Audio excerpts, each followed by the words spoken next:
Good evening and welcome to Easy Friday. It's the end of the work week and we're here to ease you into the weekend with a fresh, thoughtful look at the biggest stories making headlines both here at home and across the globe, from current affairs and impactful interviews to stories that inspire, uplift and inform. This is your hour of a well-rounded journalism served with a calm, confident touch.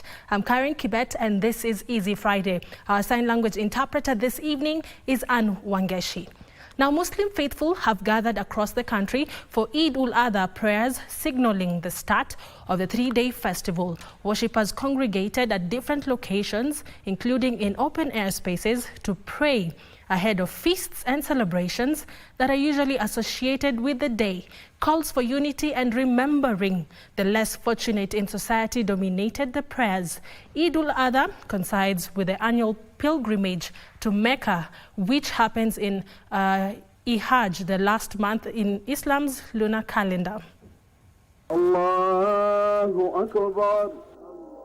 Messages of unity, compassion and care for the less fortunate dominated Eid-ul-Adha prayers in different counties across the country.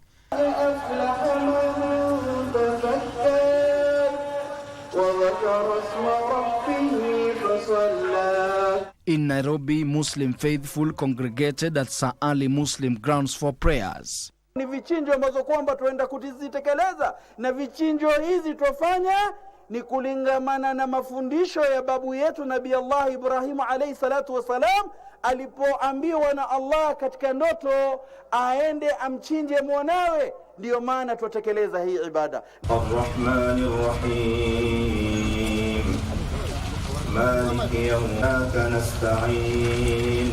In Mombasa, the solemn occasion was held at various venues dotting the coastal city.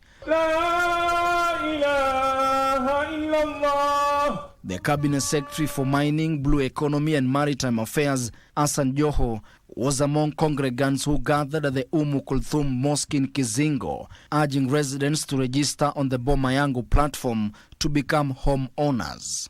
Nawasihi kwa heshima kubwa waingie kwa Boma Yangu wajiregister.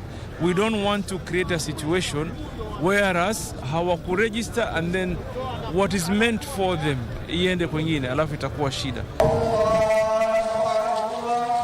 In Garissa, Health Cabinet Secretary Aden Duale led the faithful, reiterating the need for the country to remain united and shun leaders he said were hell-bent on fueling tribalism.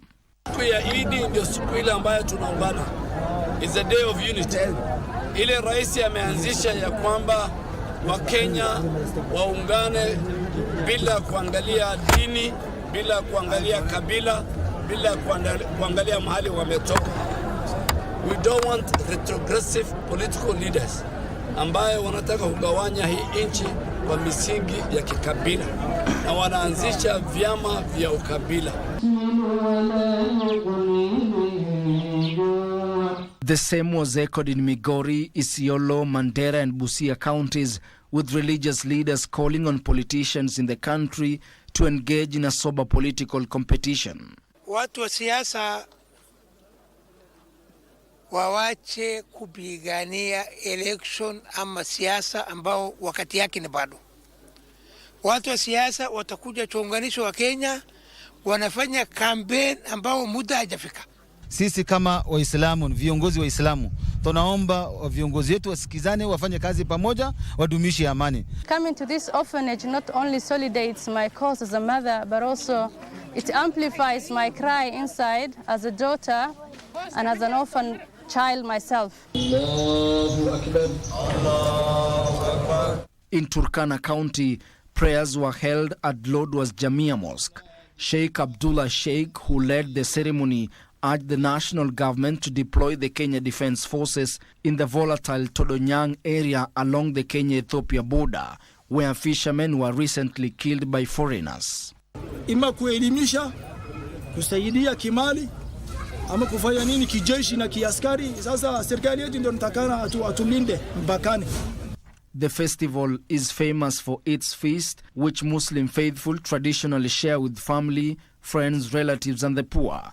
The slaughter of goat is symbolic of Prophet Ibrahim's obedience, when he showed willingness to sacrifice his son Ismail as per Allah's wish, but a sacrifice of a ram was accepted by Allah following Ibrahim's show of faith.